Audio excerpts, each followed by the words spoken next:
Good evening, everybody. Welcome to another edition of Inside the Pigskin. My name is Scott Morganroth, Motor City Badmouth. Glad to have everybody with us. We have Marvin, we have Candy, we have Mel, we have Tom, we have Steve, and maybe Ben. Right now, Ben is playing the role of, what's his name, the magician. Help me out, David Copperfield. Sometimes he's in, sometimes he's out, and we'll see when he appears. All right, David, you got a little bit of fun today. Let's get to the agenda. Very busy one today, and one that Stephen Wright show is definitely going to be engaging, whether he likes it or not. And I can only imagine the animation that's going to come out of him. We'll talk about his favorite running back. Saquon Barkley missed every regular season bonus a year after he hit every contract incentive in the first season of a 3-year, $37 million deal.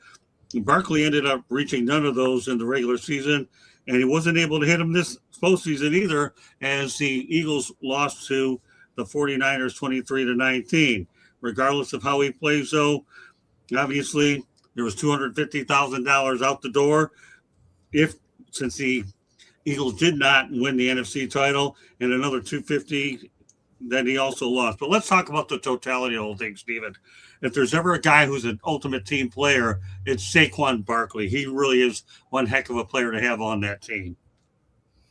Yeah, I mean, he only missed the one of the regular season incentives because he didn't play the last game. I think he only needed like 60.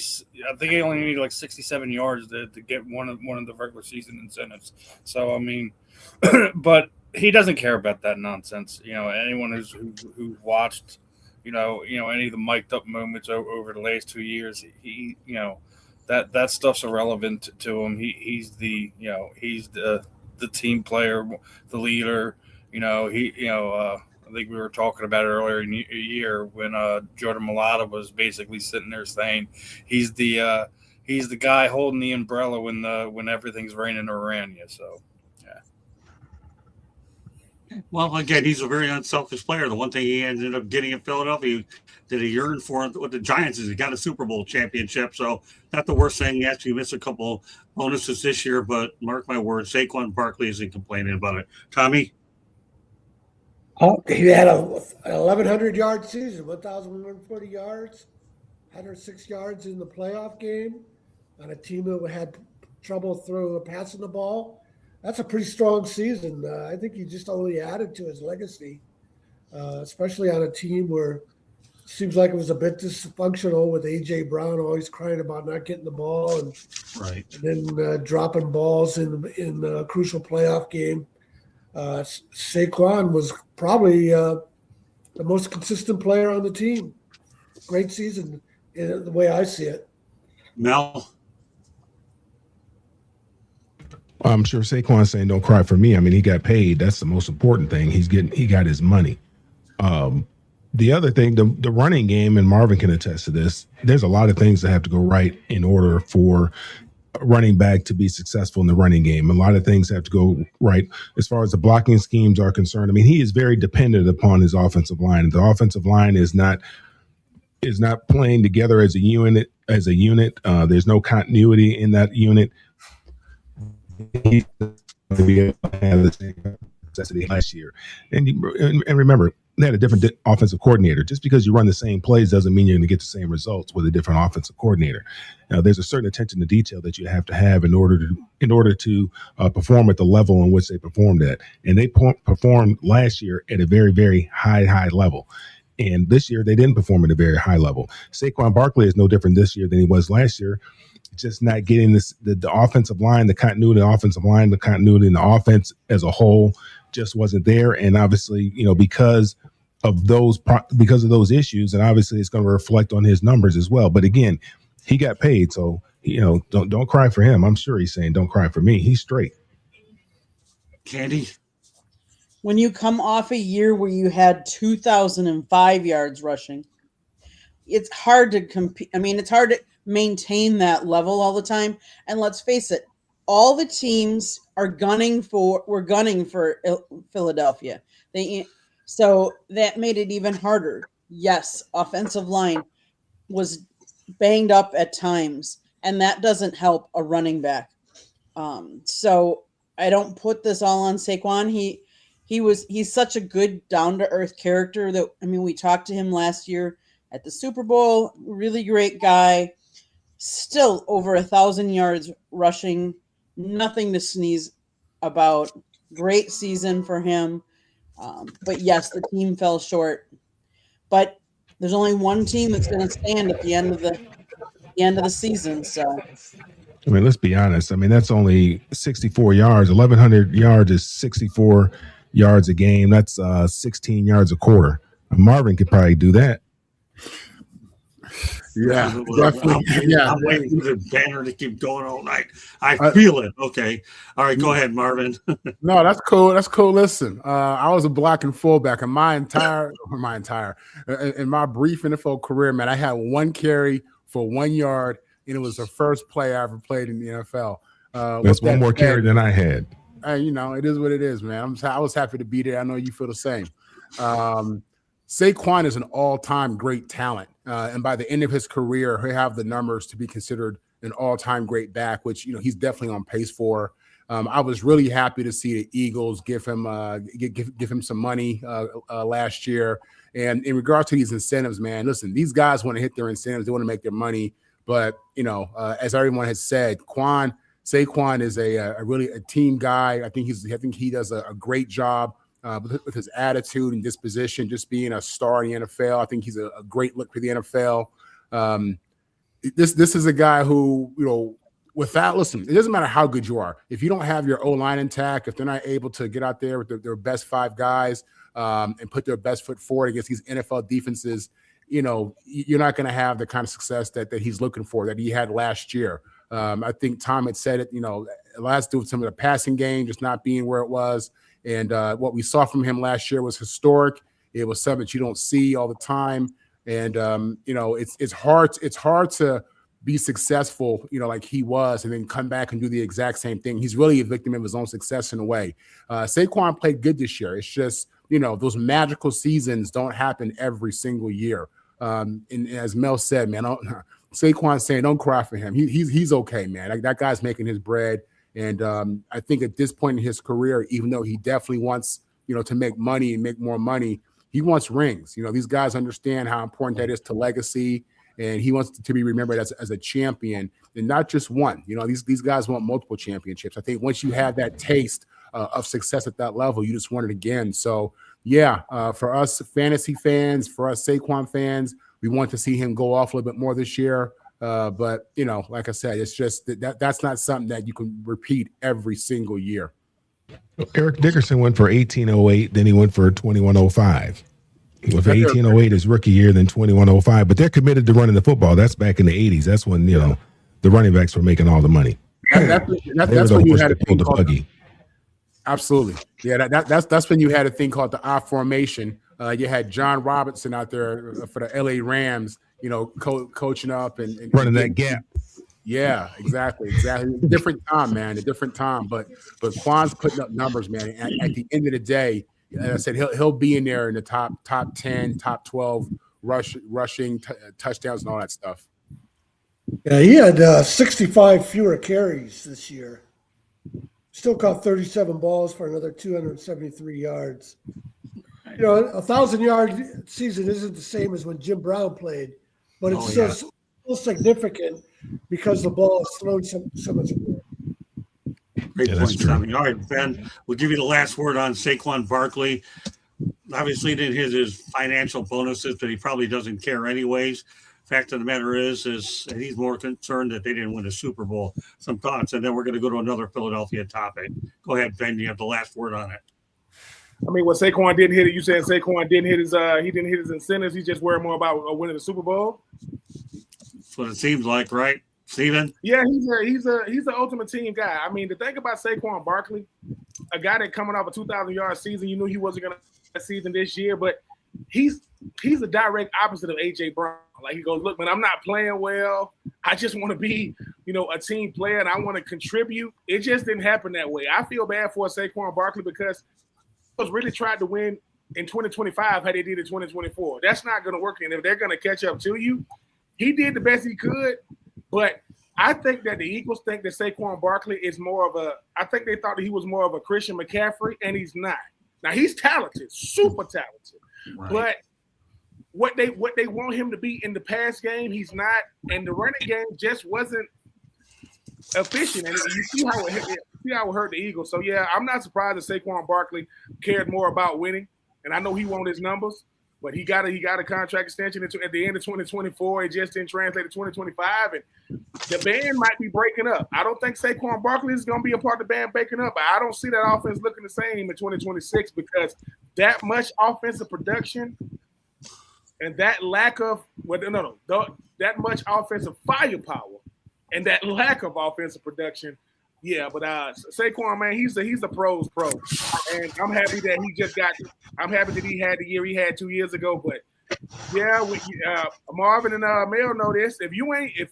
Look, we ain't trying to help you get no incentives. If we don't have Super Bowl aspirations, but we try to help you get them incentives. If you do right by us, we'll do right by you. You going into the game and you need 7 catches, you're gonna catch 6, and they're gonna put the young guys in, unless you help them out. I'm not surprised. Well, that's it. Well, let's go back to Philadelphia. Obviously, we talk about the offense, and today the offensive coordinator, Kevin Pattillo, was let go by Nick Sirianni. Steve, why don't you give us a little bit of insight on what took place, why the OC is no longer the OC? Well, I'll tell you about 99.9% of the fans, or maybe, well, I'm not even going to say that. 100% of the fans are absolutely they're having a drink tonight in celebration. Because as we have already seen that it's rough, and we've seen the stark difference between last year and this year. Yes, there were some injuries on the offensive line, but the scheme has just been off. AJ Brown was extremely upset about how everything was going. Even the Super Bowl year, there was times where AJ there was things that was rubbing him the wrong way, but it was also because it was a run centric offense. We were barely seeing 30 attempts, as it were, and then Kevin Pattillo just didn't do himself any favors with it in any way, shape, or form. He was talking to Ryan Fitzpatrick, talking about a few weeks ago, talking about how he just gets unfairly judged. But then when you look at, what was it? Former Eagles wide receiver Jason Avant was breaking it down, and it was just basically he was running the same 4 plays over and over again. As far as what the passing schemes were, you can't do that in the NFL. You have Dan Orlovsky breaking it down, and he basically was sitting there saying it was a copy and paste offense. So when you're looking at how it all is being broken down, it was just he was absolutely an inept, underprepared offensive coordinator, and I think that was part of the reasons why you see an AJ Brown being so disjointed as he was compared to last season. I mean, he's a wide receiver; he wants to get his, but as we were talking about, he also had some key drops, and there was plays during the season, not even during the playoffs, where there'd be Jalen throw him go balls, he just stopped. So like there was a lot of miscommunication, and I think it started with the coaching. So when you have the star power that you have on that offense, and then you don't perform. Yeah, you had 2,000-yard receivers. Yeah, you had a 1,000-yard running back. But Jalen Hurts had the most passing touchdowns that he had in his career. Yeah, you had Dallas Goedert. He had set a team record for receiving touchdowns for a tight end. That's all well and good, but if you don't perform in the moment you need to perform, somebody's got to pay for it. And you could sit there and say that he may be the scapegoat. That might be true, but I also think that it also plays a part in you lose your offensive coordinator, you win the Super Bowl, you have very limited options on guys you could bring in. So what happened? And go back and look at this. Every time that Jalen and Nick Sirianni, when they've lost their offensive coordinator and they hired within the following season, it has been a mess. But when they hire the offensive coordinator outside of their building, they've all started head coaching jobs the next season. Every single one of them.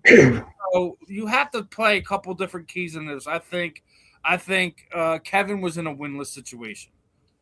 He probably wasn't the right guy for the job, but he was in a winless situation. Jeremy, to answer your question, yeah, Kellen Moore was the OC last year in Philadelphia, and he obviously went ahead and I agree with him. He was using Matt Nagy's Tecmo Bowl playbook. That's probably spot on there. So, Jeremy lobbying, time for me to talk football on as a guest. Good stuff. All right, great. Thanks for being in here, Jeremy. All right, let's go to our featured topic of the night after everybody else can talk about this. All right, Ben, some thoughts about Kevin Patullo no longer in charge of the offense. Well, I mean, I think Steven just said it. Somebody's going to have to be the fall guy.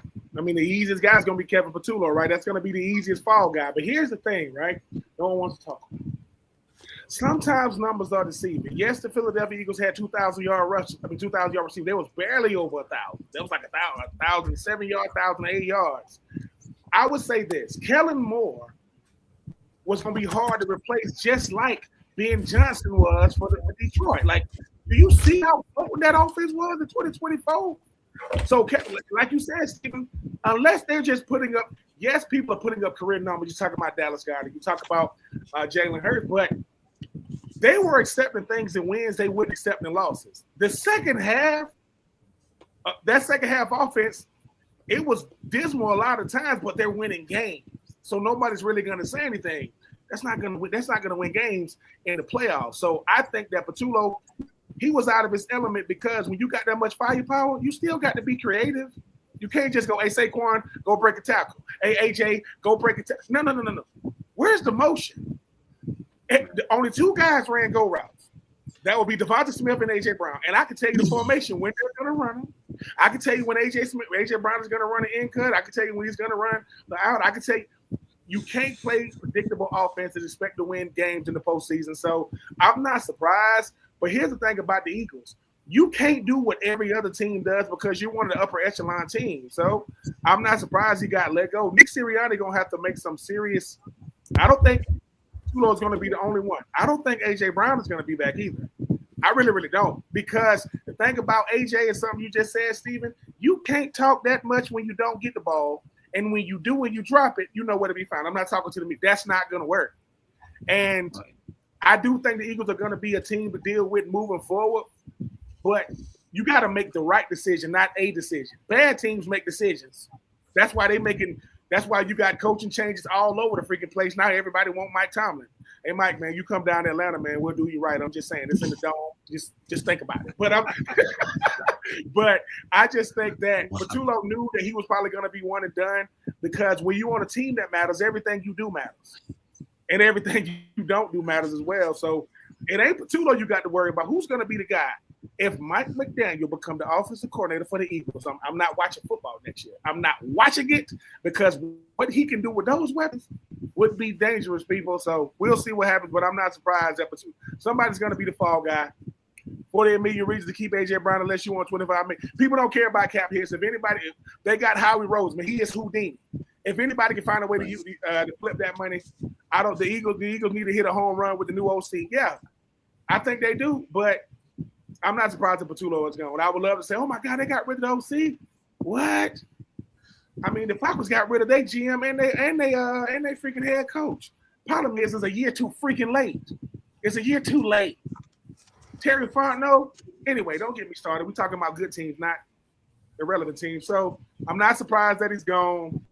Know that now Howie Roseman, the biggest decision he's going to have to make this year is not going to be who you re-sign. It's do you bring in an OC that know how to call plays? Because Saquon Barkley looking mediocre. Only Patullo could do something like that. Crazy. I'm not going to get you started. You do a good job of your own. Get yourself started. I'm just saying, man. Don't get me. I mean, we talking about real football teams, man.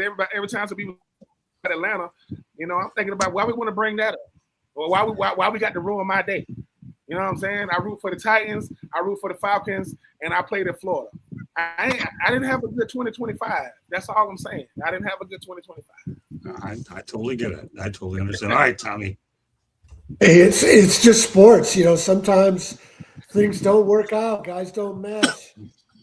He had been around all last year. He'd seen what worked with Kellen Moore. Howie Rosen had the power to not make him the offensive coordinator if he didn't like the idea. You'd think it would have worked. And the mystery on top of that is if the media and if TV analysts can see they're predictable and what's wrong with the offense, why can't the staff as a group figure out what's wrong? But it's just sports. The same thing happened in Detroit. They promoted within. They thought they had continuity, and the new OC couldn't match the creativity of the old OC. That's just sports. It happens all the time. Right.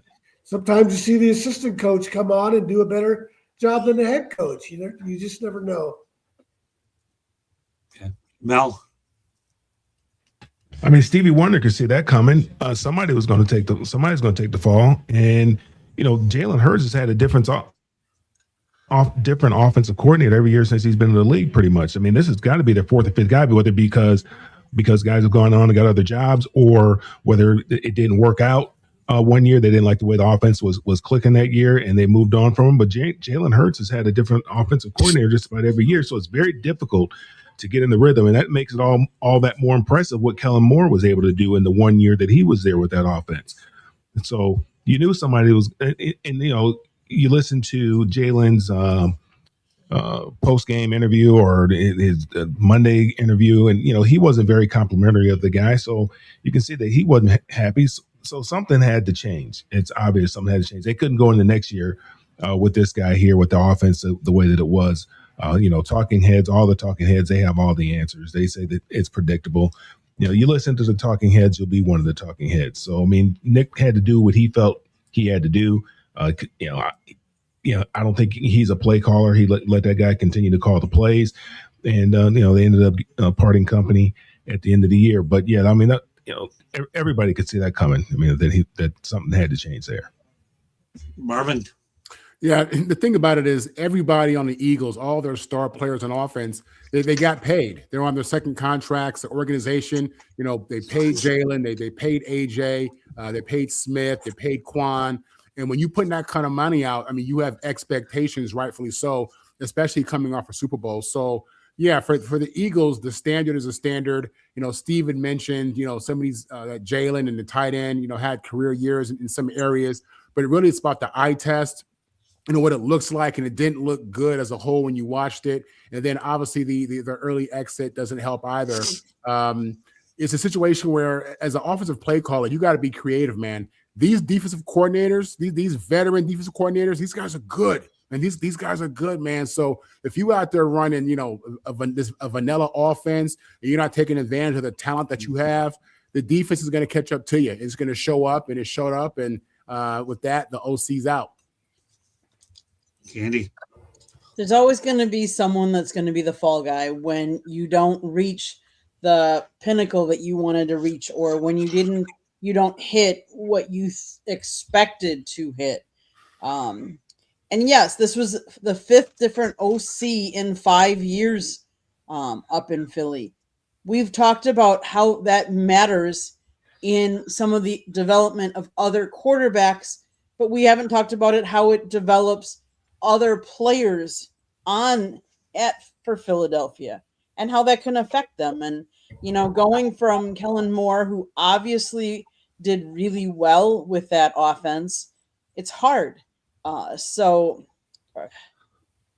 You knew someone was going to take the fall in Philly. Now we're going to go rapid fire on a couple of topics. I want to make sure we get everything in. Since we're on the offensive coordinator theme, we'll have to stay with one with the Detroit Lions. The Lions announced that they have parted ways with offensive coordinator John Morton after one season. I'll make this a really quick one, Marvin. I'll go around the horn. Would you view Johnny Morton as a scapegoat for what took place here in Detroit, knowing full well that he followed Ben Johnson? It's not even about him being a scapegoat. The reality is you now realize how good Ben Johnson was with that offense and with that quarterback and that team. That's really the bigger story. He's a really good offensive play caller, quarterback developer, just great with the O. You see what he's doing in Chicago. I mean, and it went from them not able to replicate that same offense last year, those numbers. And now you have Dan Campbell, my man, Bubba Gump, taking the play calling sheet, and he's out there calling plays. It don't work like that, man. You can't just pick up the play sheet and think that you an OC. They struggle, man. They struggle without the offensive leadership. They struggled without the strategic approach that Ben Johnson took, and it showed, man. It was really unfortunate because Detroit's offense was on fire last couple of years, and this year it was just, Well, yeah, the reality with Morton, it'll be interesting with all these offensive coordinating positions opening up if you land somewhere as an offensive assistant or not. But he, obviously, Dan Campbell went out there and took over. Candy, some thoughts? What's the scapegoat? That's the main question on this topic. I would say yes. I would say he had hard shoes to fill because Ben Johnson did such a good job there and gelled with everybody. So I think sometimes that also makes it hard for his replacement to come in and have success right off the bat. Mel? No, he wasn't a scapegoat, man. The guy got paid to do a job, and he did a lousy job. I'm not here to call for anybody's job, say someone should get fired or whatnot. He did lose his job because it's a high performance business, and they did not perform to the level, to the expectations, and because of that, he lost his job. No, he wasn't the scapegoat. Tom? I would say he's not a scapegoat. He didn't have a history of play calling, and they promoted him.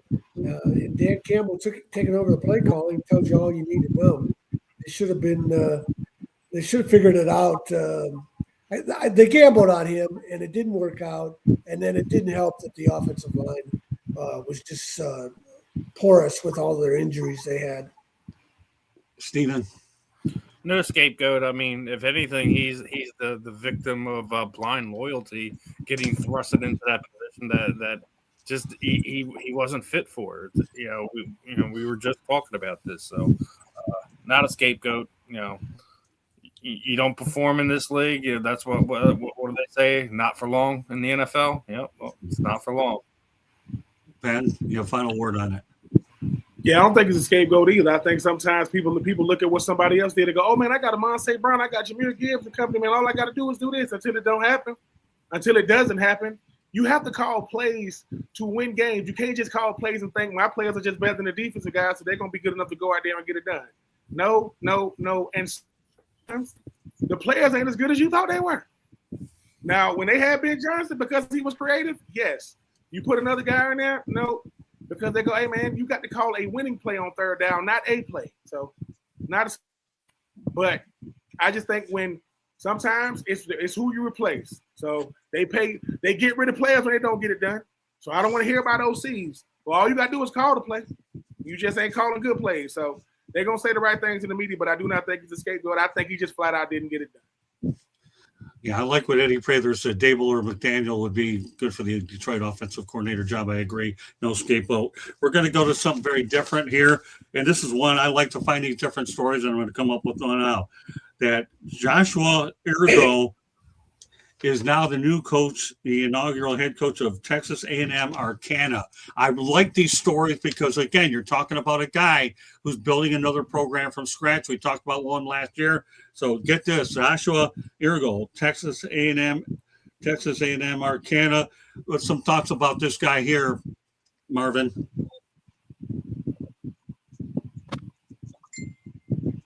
Marvin, you're on mute, Marvin.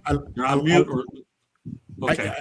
I like to see these smaller programs, try to jump in the mix and become relevant. I think the state of Texas has a bunch of talent. I don't know what they're going to do in regards to NIL, but these situations are definitely uphill battles. Like these smaller schools. We'll see. Again, he'll have a pool of talent in the state of Texas as they produce a lot of NFL draft picks and NFL players. So we'll see what he can do with that. Candy. He's an American football coach, former player. They begin play in 2027. He served as a head football coach at East Texas Baptist University from 2013 to 2015, compiling a record of 14-16. In 2015, he led his East Texas Baptist team to the American Southwest Conference Championship and was named ASC Coach of the Year.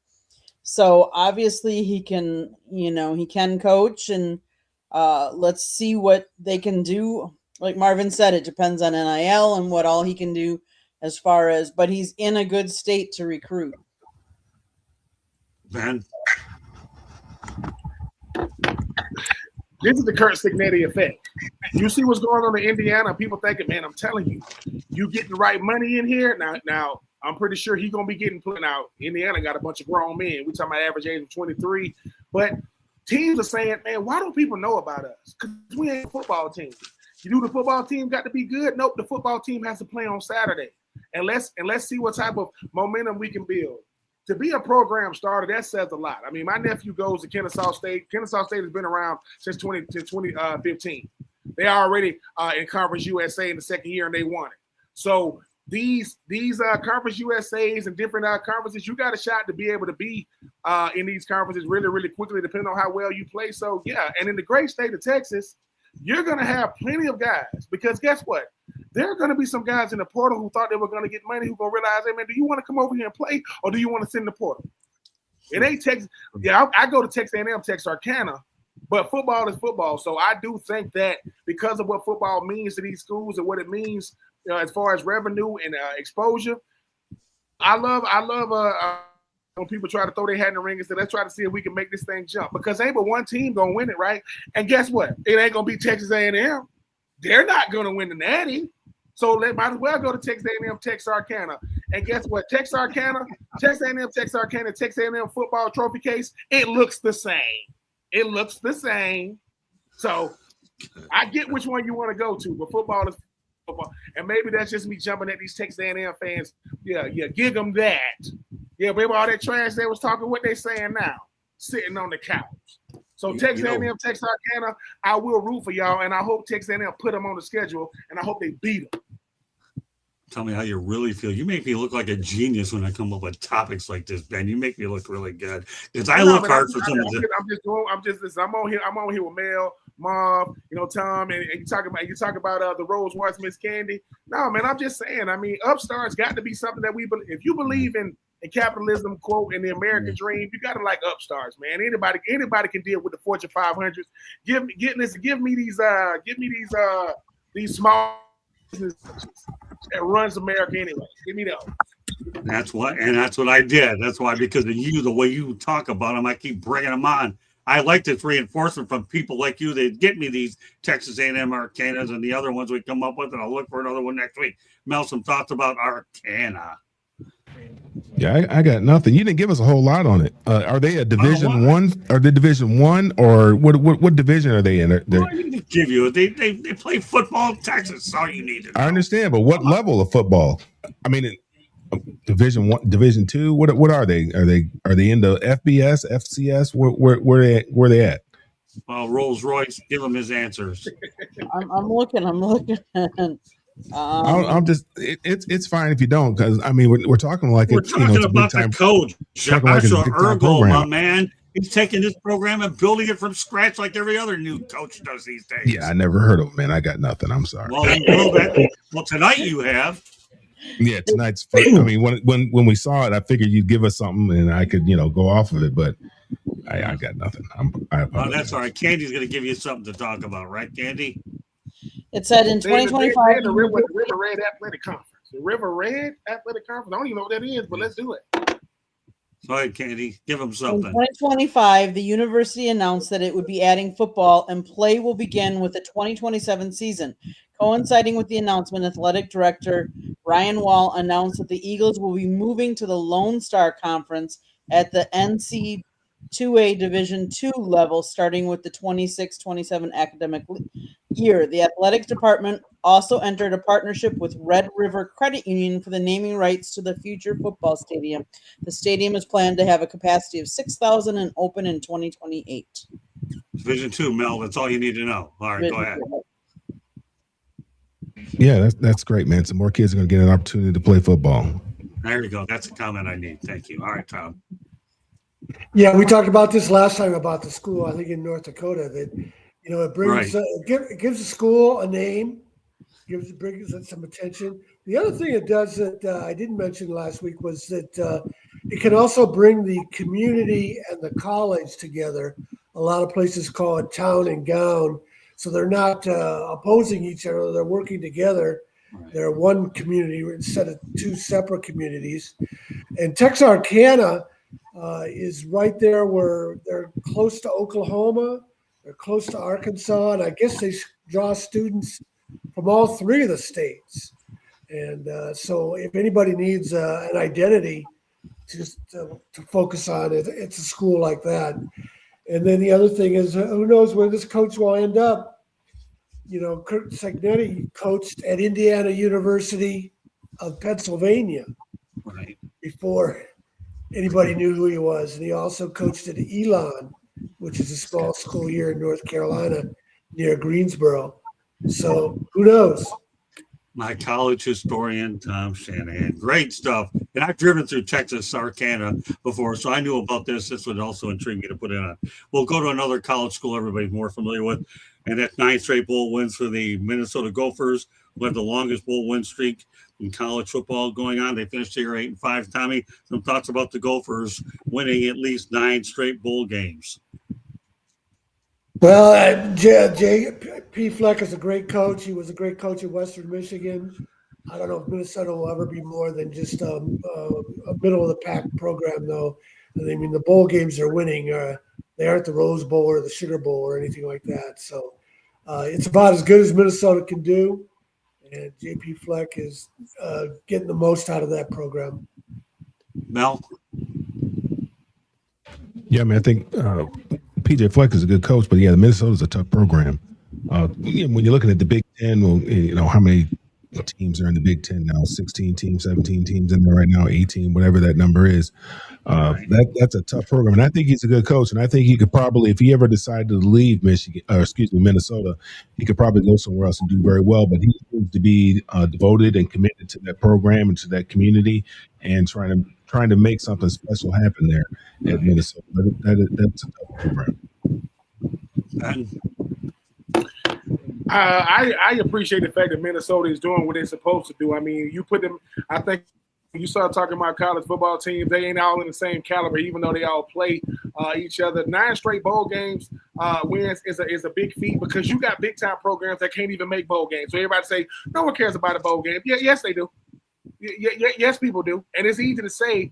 It's easy to say that no one cares about bowl games when you can't even make a bowl game. So when you talk about the standard, yes, Minnesota's never gonna be, put in the same category as other schools, but that don't mean they got an incredible thing going on with the Golden Gophers. So I respect it because it shows that what they're trying to accomplish, they're getting it done. Do they make noise certain years and certain outlier years? Yeah. Will they ever be in consideration of college football national championship? It's going to probably be hard with NIL, but 9 straight bowl wins is a big time thing for it, especially with people saying no one cares about bowl games. Yes, people do. Don't let the college football playoff make you think that people don't care about bowl games. People still do, and I still think it's a great thing for the student athletes. So, congrats to the Golden Gophers keeping that thing alive because there's a team that will go unmentioned in the state of Florida that can't even make a bowl game. Two of the big 3 can't even make a bowl game. So, yeah, I respect that stuff. great stuff. All right, Marvin. Yeah, PJ Fleck is really a good coach. Minnesota beat my Trojans 2 years ago up in Minnesota. I saw it up close watching the game, and they were tough, man, physical team. It doesn't surprise me that they've had that kind of success. PJ has built a really good program, even in this NIL transfer portal era, and it's really good for the program because what you want to do is you want to go into the offseason feeling good. You want to go into the offseason feeling like you have something going and you're headed in the right direction. And after coming off a 2-week bowl prep, you win your bowl game, you play a team, most likely out of conference, who also is excited about this. And to do it 9 years in a row says a lot about his culture, says a lot about his talent, even though a lot of guys skip. But, when you win consistently like he's doing at the end, winning those bowl games, that's a good thing, and it speaks to what you're building and what you got going on. So, yeah, for a team who will always struggle to get to the top of the Big Ten, they're a team who's relevant and a team who's real. And one of those teams, when you play them, you cannot sleep on them because they play hard and have some guys. So, yeah, it's a great feat, and let's see if they can do it 10 years in a row. Yeah, PJ Fleck has done a good job. Candy, obviously, you're from that part of the country. What are your thoughts about what they're doing up in Minnesota? So PJ Fleck is a really good coach. Let's face it, the Big Ten, as much as some people don't want to give credit to the Big Ten is a tough conference. They have some really good, obviously they have Ohio State, now Indiana they have to compete with. UCLA. I'm sorry? UCLA. Yeah, we can't forget. Who's that? I didn't hear. I don't know who that is. Yeah. That's an alley I was oop just for me. helping her I'm gonna let out. that go. I was helping her out. College She was struggling. I was just helping her out. You were. Now, I will admit that Minnesota won the Rate Bowl this last year, the Duke's Mayo Bowl in January of last year, the Quick Lane Bowl, the Pinstripe Bowl, the Guarantee Rate Bowl, the Outback Bowl, the Quick Lane Bowl, the Holiday Bowl, and the Quick Lane Bowl again. You can be 6-7 or 5-6 and go to a bowl game. Give me a break. Your team only won 3 games this year. Hey, Scott. Say it again, Scott. Say it again, Scott. Tell him again. I know it's your show, Scott, but really? Seriously, really? Come on, Mel. I know it's your show, Scott, but I know it is too. Wait a minute. I touch you more slack than anybody. But give me a break. Give the Gophers a little love. I'm not telling you to talk about the Trojans. Talk about the Gophers. Go Gopher. we'll put their record up there. All the years they've been playing football, I'll put UCLA's record up against theirs any day. Of course you would. What do you expect you to do? I mean, they play in the Rose Bowl. How many Heisman Trophy winners do they have over there at Minnesota? More than you. Don't worry about it. We're not talking about. We're talking about I a guarantee they 9-game. don't have more than UCLA. Wait a minute, Mel. We're talking about a 9-game bowl streak. All right, so maybe they're not the cream of the crop. They might be part of the cream of the crap a little bit. We don't even care. They still won 9. Doesn't make any difference. I got nothing. I got nothing to hang my hat on. I got nothing to fight. I know you don't, especially this year. I'm fighting with my arms behind my back. But guess what? We'll be back. 2026. This is our year. It's okay. I'm not saying the Gophers are down. Cowboys fan. Next year is our year. Next year. Yeah. You got to show that you and Marvin can go at it every Saturday and beat each other up like two people with clubs about USC, UCLA. Give the Gophers their due. Respect. That's all. Respect. All right, well, that's good enough out of you tonight anyways. All right. But all right, Steven, do you have anything to say about this 9-game winning streak until we go back to the NFL where you're more comfortable with it anyways? Yeah. The only thing I know about Minnesota is that Bronco Nagurski played for him. Other than that, that's good enough coming out of you. I mean, they might as well be on the same wavelength as UCLA. We don't know who Big Hurt, I think, played there. Dave Winfield, I think, went to Minnesota. Charlie Sanders went to Minnesota.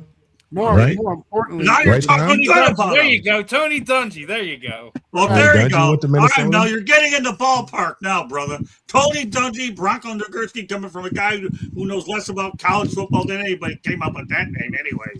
So, all right, with that said, good stuff, Steve. All right, so let's go ahead and talk about a guy by the name of Ricky Prohl. Everybody heard about him, the former NFL wide receiver and assistant coach of his name, head coach of the St. Louis Battlehawks. Give it to us tonight. We're talking about these other teams here, the Battlehawks. We're talking about Texarkana. This is Inside the Pigskin, everybody. We talk about it all. No Canadian Football League. Sorry for people north of the border, right? But he's going to be going to the United Football League. Some thoughts about the hire, Marvin? I love it. Ricky was a really good receiver in the NFL. I remember him when he was with the Rams, I believe.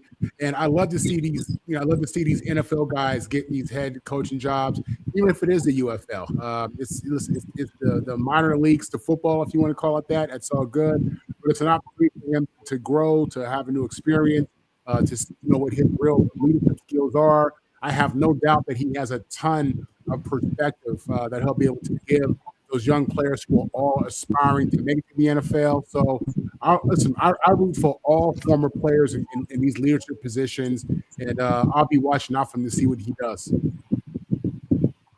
I like Eddie Prather. Dave Winfield did go to the University of Minnesota. Great point. He's a baseball player. All right, go ahead, Candy. We're talking football. Inside. Wow, that's all right. Dave Winfield's a big name. He's good for hashtagging, Santa man. I can use the help a little bit I once think in I a said while. that. He just copied off me. I Dave said that. Winfield. I'm talking about Steve. Dave Winfield. Yeah, we're Yeah, talking he football. probably just went to I Google need to the find out. tag, dude. Dave Winfield was drafted in all three sports. Football, Yeah, he was pretty good. basketball, and baseball. He didn't play football in college, but he was drafted. All right, go ahead, Minnesota, by the way, Mel, they won the 1960 national title with Sandy Stevens, the first black quarterback. The next year, they played UCLA in the Rose Bowl when UCLA's 8 black players threatened to boycott because Bear Bryant was working a backroom deal to sneak into the Rose Bowl in place of the Big Ten. And Jim Murray blew that up on him because he wrote about the UCLA black players. And Sandy Stevens came out and played in his second straight Rose Bowl. Did they win? Yeah, they beat UCLA. The previous year, they had lost to Washington. But back in those days, I thought the story had a happy ending. Yeah, your happy ending is UCLA Nah. back down the Rose Bowl in Alabama. Bear Bryant, Bear Bryant's supposed to be this grandfatherly guy. Thanks for that, Not in Tom. that case. Appreciate No, you that. can't always have a happy ending. All right, who did I leave off on this one? Go ahead, Candy. As a player, Richard Kroll was a wide receiver in the NFL for 17 seasons with Phoenix/Arizona Cardinals, Seattle Seahawks, Chicago Bears, St. Louis Rams, Carolina Panthers, and Indianapolis Colts. He played in 4 Super Bowls and won 2, one with the Rams and one with the Colts. He's originally from the Bronx. He went to high school in New Jersey, college at Wake Forest. He was in the NFL draft in 1990, the 3rd round, the 58th pick overall. He's been coaching. He was an offensive assistant for the Panthers 2011 to 12, a wide receivers coach from 2013 to 2016, and then now he was a wide receivers coach with St. Louis Battlehawks in 2023, and now he's been hired as the head coach. So he has a resume. He's been around football a long time. So good luck to him in his new job. Hey, who's left on this topic? Ben? Yeah, I'm happy for Ricky Prohl. I mean, he seems to be a guy that loves development. These head coaches that get these jobs in the UFL or really care about development. He replaces a friend of mine, man, Anthony Beck. We used to live in neighborhoods right beside each other right there in Tampa. Even though he played for Tampa, I played for Tampa. Anthony get to go back to Florida. I think he's the head coach of Orlando now. And Ricky Prohl played 17 years in the league. I mean, he was a part of the greatest show on turf. He knows football, and he was, as Candy said, he was on that Battlehawks staff. And when Anthony Beck moved on to Orlando, they named him the head coach. So I'm happy for him. And if you are an assistant coach as a former player, everybody wants to be a head coach. And I think sometimes people think it's got to be in the NFL, got to be in college. No, I want to know how I look running a team. The UFL does a great job of helping players develop, either players that never got a shot in the NFL coming out of the draft, or players that kind of got cut in the NFL trying to get back in the league. So I'm happy for Ricky Prohl. And for what I hear about him, the guys he's coached in the league, he really knows his X's and O's. He really understands, how to get things done. And like I said, I was really happy for Anthony Beck when he became the head coach of the Blackhawks. And then now he's getting replaced by a guy he brought on his staff. That's got to feel good for Anthony. Now Anthony and Ricky Prohl get to compete against each other. So congrats to both gentlemen. And hopefully Ricky Prohl, he's ready for this head coaching gig. And like I said, coaching a side of the football or a position in football is not the same as running a team. I'm pretty sure he's gonna be picking Anthony Beck's brain a lot, even though they got to compete against each other this year. Great stuff, Ben. Okay. Josh Allen wins his first round playoff game in his NFL career. All right, we're going to go rapid fire on this one. Glad to see it, Marvin. Yeah, definitely. Listen, the Bills hadn't won a road playoff game in years. And the reality is they went into Jacksonville, tough Jacksonville defense. Jacksonville offense was on fire. A lot of people thought this might be the year for Jacksonville. But no, Josh Allen went in there, played a great game. He did what MVPs do. and he's just really adding his name to the list of just clutch quarterbacks, all-time great quarterbacks. Obviously, he needs a Super Bowl to really get to that level. But when you win a game like this against Jacksonville at Jacksonville, when Jacksonville's on fire, offense and defense, it's a big-time move, man, and it's only going to aid to increasing and making his legacy even greater. Candy? Josh Allen did what he needed to do to solidify himself as MVP for this game. Let's face it, he was injured. At one point they checked him out for a concussion. At another point he hit his hand on a helmet. Then he twisted his knee in that game. He did what he needed to keep the ball as long as he did near the end and to score, because this was a seesaw battle back and forth. And Jacksonville I believe they had the ball at the end, but they didn't have a lot of time left on the clock, and they just couldn't get where they needed to go. But seesaw battle, kudos to Josh Allen for coming up on top. They said that this is possibly his year because he doesn't have the roadblocks in front of him that he's always had before. So we'll see if that's true or not. Okay, Katie, go to the chat room, put some of those comments up, and we can all comment on them as we talk to this topic. Some thoughts, Mel, on this rapid fire about Allen finally getting that road win.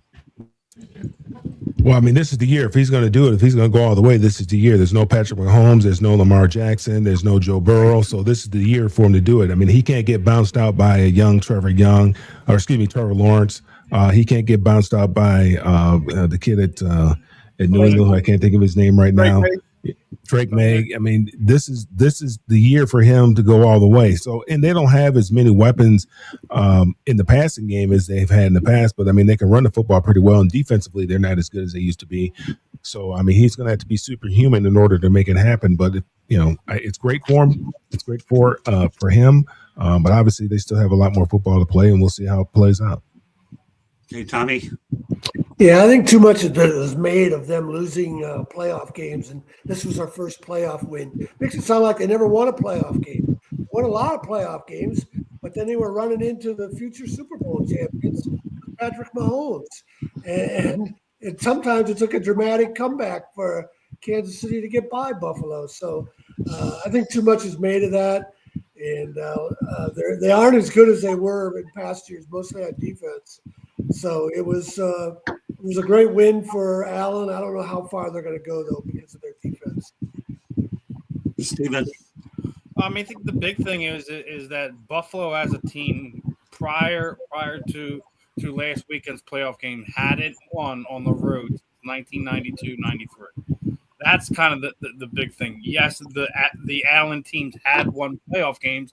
They were at home though, and as Tom and some of the other panel members have talked about, there's no Josh Allen, there's no Lamar Jackson, there's no Joe Burrow, but you still got that Denver defense and Bo Nix. They're going to have to get through. They're going to have to go to Denver to win. They're going to more than likely have to play on as the road dog from here on out if they continue to win over the next few weeks. So I think it's a big deal getting that first road win at under your belt too. Doing it with, as we're talking about, with not as many weapons. I think people are underestimating what Brandon Cooks has actually meant to Josh Allen since that late season pickup. So it's one of those things where this has to be his year with everything that's played out. We just watched my Eagles get washed out. I know a lot of people, they want to see the Rams go back or Seattle get another crack at it, or dare I even say the Bears that have a chance. I want to see the 49ers in Levi Stadium against Josh Allen and the Buffalo Bills in the Super Bowl. That's what I want to see moving forward. They still have to get through Denver, and I think that'll probably be their toughest test. We'll see what happens after this week and how everything shakes out, but it's in Josh Allen's hands. He's been their de facto Superman over the last few years. regardless of how good or bad the defense is right now, the way he's playing, it has to fall on him. This has to be the year he does it. I'd love to see the Bills do it and finally get over that hump. Well, I'm glad you brought up Brandon Cooks. Great stuff, Stephen. All right, Ben. Yeah, I think the thing about a guy like Josh Allen is, you got a shot as long as he's on the field. I mean, he took a pounding. Like, he got beat up, but he knows, look, I have to go out there and be everything for this team. I know that defense led by Greg Rousseau and those guys was able to go out there and put pressure on Trevor Lawrence. It was 4th and 1, and they was literally trying to let them get in the end zone because they thought that the Jacksonville Jaguars offense was going to go down the field. That is not winning football. 4th and 1, I'm supposed to go like 10 yards or however long and win, and then they thought he got in the end zone. But Josh Allen is the all-time leading. He has the most rushing touchdowns in NFL history, and he's still got 7-8 years left. He's going to have over 100 rushing touchdowns.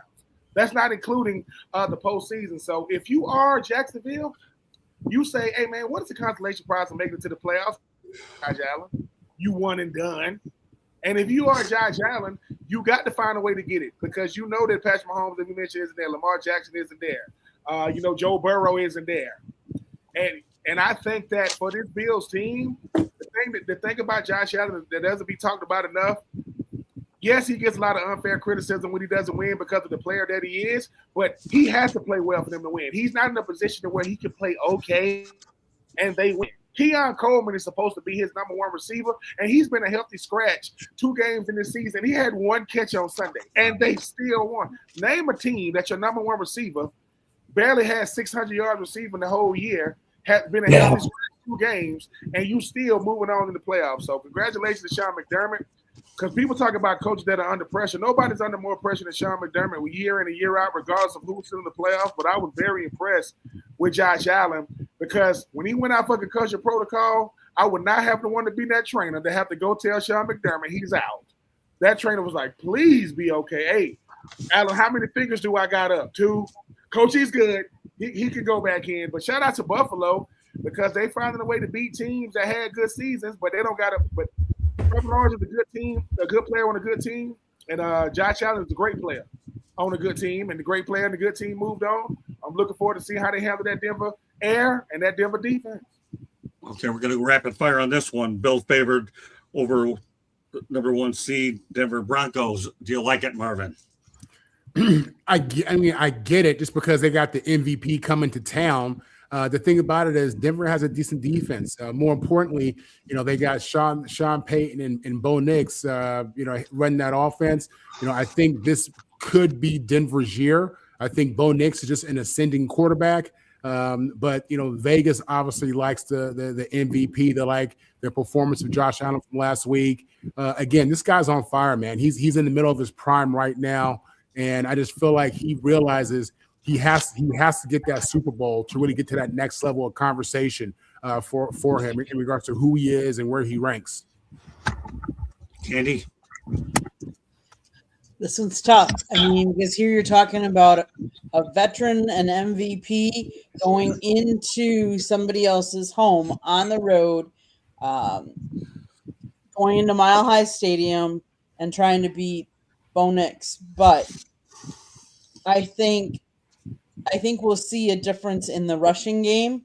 I think James Cook will come out and he's going to outlast RJ Harvey. And I think Buffalo is going to take it. I hope my boss isn't watching because my boss is a Broncos fan, but hey. Now, I'll just say that Josh Allen is a player of destiny, and maybe your boss will get over it, but we'll see. I don't know. I'm not lobbying between. I'm just glad he gave you the time off the Senior Bowl. All right, go ahead, Mel. I mean, Vegas must know something that we don't know. They're playing in Denver. We know that's a very difficult place to play because of the altitude. Buffalo's defense is not very good. We know that Denver's defense is very good. Bo Nix has been playing at a very high level, has not been turning over the football. And Josh can sometimes, when he tries to take over games, he can be a little careless with the ball. So, but evidently Vegas knows something that I don't know. But I'm very surprised that they are a favorite playing in Denver. But it should be a good football game. I can't say that I'm a Sean Payton fan, but the way that he's turned around that football program in the last couple of years, and what he's done with Bo Nix and what he's done with that defense, you have to take your hat off to him. I mean, they're playing very good football right now. Tommy. Yeah, that's why I don't bet on games. I had to read that twice. When I saw the Bills were favored, I assumed the Broncos would not only be favored, but pretty heavily with a defense playing a Mile High Stadium or whatever they call it nowadays. And that's a surprise to me. I hope the Bills win, though. I'd like to see the Bills win. Yeah, I'm going to take a little bit from everyone. I'm absolutely surprised that Buffalo is going in there the favorite, being that Denver's is the top seed, and they do have an amazing defense. They have Patrick Surtain too there, who absolutely makes wide receivers disappear. So, Buffalo's going to have to rely on Josh Allen's legs, on Cook's legs, but I think you're gonna have to see big games out of their tight ends, both Kincaid and Knox, in order to kind of get away from the shutdown secondary that Denver has. So it's gonna take an effort, but I'm kind of with Candy on here. I think it's gonna be one of those close games, but I think the magic runs out of there in Denver. Buffalo now being the season's team, like I get it that Denver was in the playoff last year, but they didn't have a deep run last year. They do have experience, but I think Denver being there the last handful of years and having experienced those losses is going to kind of be the difference, because they're not going to be able to give up. They're going to have that extra fight in them to go do that they are going to Denver. They have a lot to prove this year, and I think that they're at the very least going to upset the Denver Broncos, regardless of if Vegas has them as the favorite or not. That's an upset. I don't care what anyone says. When you're the 5 seed and you beat the 1 seed in the divisional round in their house, that's an upset. That doesn't matter what Vegas says. Okay. Ben. I mean, when I'm looking at the stats, I mean, I'm looking at the regular season. You talk about Bo Nix, he had 25 touchdowns, 11 picks. Josh Allen had 25 touchdowns, 10 picks. The difference is one is the reigning MVP, and the other guy, I mean, he's probably been the best quarterback the last 2 years, not named C.J. Stroud, because of what Bo Nix has meant. I think the reason why I go with the Buffalo Bills is because Josh Allen is going to do whatever he got to do to win. He does not care. He's going to throw his body around, and that defense going to make it. That Denver defense gets extremely stingy from the 20-yard line in. They get it, and the closer you get to the goal line, they don't give up a lot of touchdowns. But the fact that he got James Cook and Sean McDermott coming, they're gonna say, "Look, dude, what you want to run? We ain't got time to be trying to walk away saying we left something in the tank. If it's got to be a flea flicker, they're gonna run it. If it's got to be a double reverse, they're gonna run it. When you in the playoffs, you ain't got time to be saying what you want to run. Let's go out there and try to make some plays, because Mile High is high. It's hard to win there." Patrick Surtain was a second-team All-Pro. Do you know how good those cornerbacks got to be? Then Cooper DeJean, right, and Quinyon Mitchell to beat first-team All-Pro Patrick Surtain. So I like Buffalo only because experience matters in the playoffs. It does. Understanding the situation of football, understanding the weather, understanding what's going on, understanding what's at stake. And Josh Allen knows he's playing for legacy. He's done almost everything you could do in the regular season. Postseason. They pay you to win enough games in the regular season to make it to the postseason and to get it done. I like Buffalo, but I don't feel good about it because it's going to be hard to beat Denver at Denver. But I think Buffalo has the X factor in Josh Allen. And like I say, he's ready to take a beating this year. He took a beating in Jacksonville.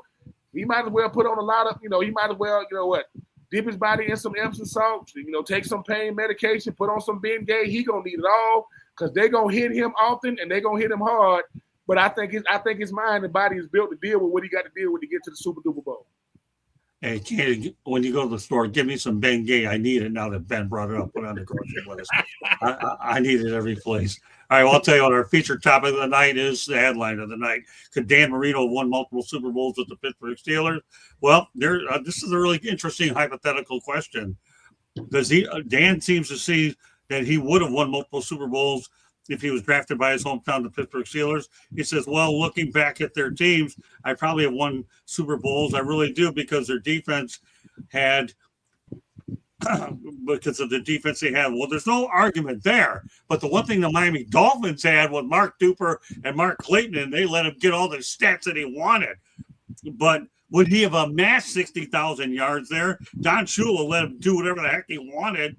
And obviously, as I mentioned, he had great receivers like Mark Duper, Mark Clayton, Mark Ingram and company, where Pittsburgh runs the football. When Jimmy Johnson tried to run to the pound, Dan Marino couldn't handle it, because all Jimmy Johnson did was win Super Bowls, and Dan Marino got toasted by Jacksonville like 61-62-7. So, Dan, take your ego and stick it where the sun doesn't shine, sick them head. You can't take your cake and eat it too. You can tell my voice is cracking over this, sick them head. I don't like you. Yeah, you probably could have won Super Bowls there, and you're the best quarterback that probably hadn't won one outside of Dan Fouts, but I'll still put you number one, and I don't like you anyway, so period. So, yeah, could you win them under Chuck Noll? Fine. But Don Shula let you do whatever you want. He gave you a Duper. He gave you Clayton. He gave you Ingram. He gave you everything you wanted, and you blew it. Shut up, Dan. I hate you. But you probably could have. All right, Marvin, follow that. Listen, as a Jet fan, I'm very familiar with Dan Marino. The Miami Dolphins are our rivals. And listen, I actually have admiration for Dan as a quarterback. You know, this guy was a phenomenal passer, just a really great player. I couldn't imagine, Duper and Clayton without Dan Marino. If Dan Marino had gone to the Steelers, his hometown, I have no doubt that organization probably could have put together a Super Bowl run for him. It's unfortunate that he didn't get a chance to go to the Steelers. There was some nasty rumors about him during the draft process for him, and he got kicked from a top 5 pick down to the end of the first. But yeah, I understand what he's saying. I think that the combination of his talent and what the Steelers had going on could have been real. The Dolphins, when he was with the Dolphins, they went to the Super Bowl. They had some playoff runs. They ultimately never were able to get over that hump. But he is every quarterback's favorite quarterback. All the quarterbacks that came after him, they list him as their favorite quarterback. Man, he was smooth. Man, he had a rifle, a pure drop back passer. Much different than today's quarterbacks who are all they're all athletic. This guy was a drop back, stand up, and just let it rip. Seeing him in a Steelers uniform would have been classic. Well, I mean, all the other thing I'll say that can compliment Marino, that's hard for me to do it, is he had the quickest release I've ever seen. So, yeah, he didn't get sacked for sure. He had a great quick release. And I tell you, I wrote a story on Mark Clayton and Mark Duper, and they were great receivers. I mean, if you can't amass that many yards, yeah, I think he could have won Super Bowls there, but the Steelers didn't want him. And as a result, he didn't win one. You can sit there and look in the past all you want, Dan, just like your isotoner gloves. Who cares? I remember those. But the reality is you couldn't win with the Dolphins, and Don Shula let you do whatever you wanted offensively, and you got in the Hall of Fame despite your individualism. Period. Take your isotoner. Wow.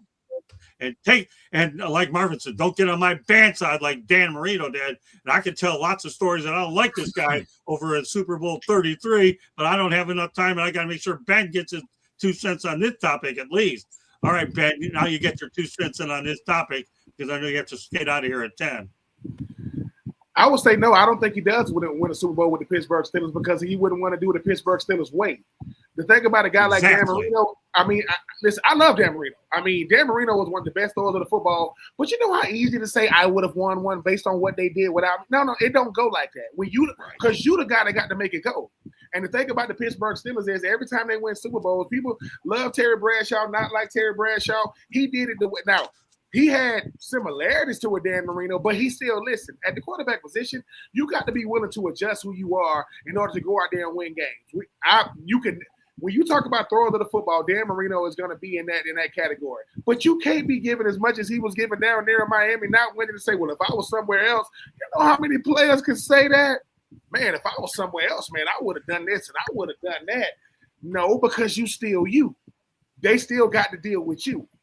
And the thing about it is, when Terry Bradshaw was doing it, he didn't care about all them yards, but he had Stallworth, he had Swan, right? And we talk about Franco Harris and those guys, that was beautiful football.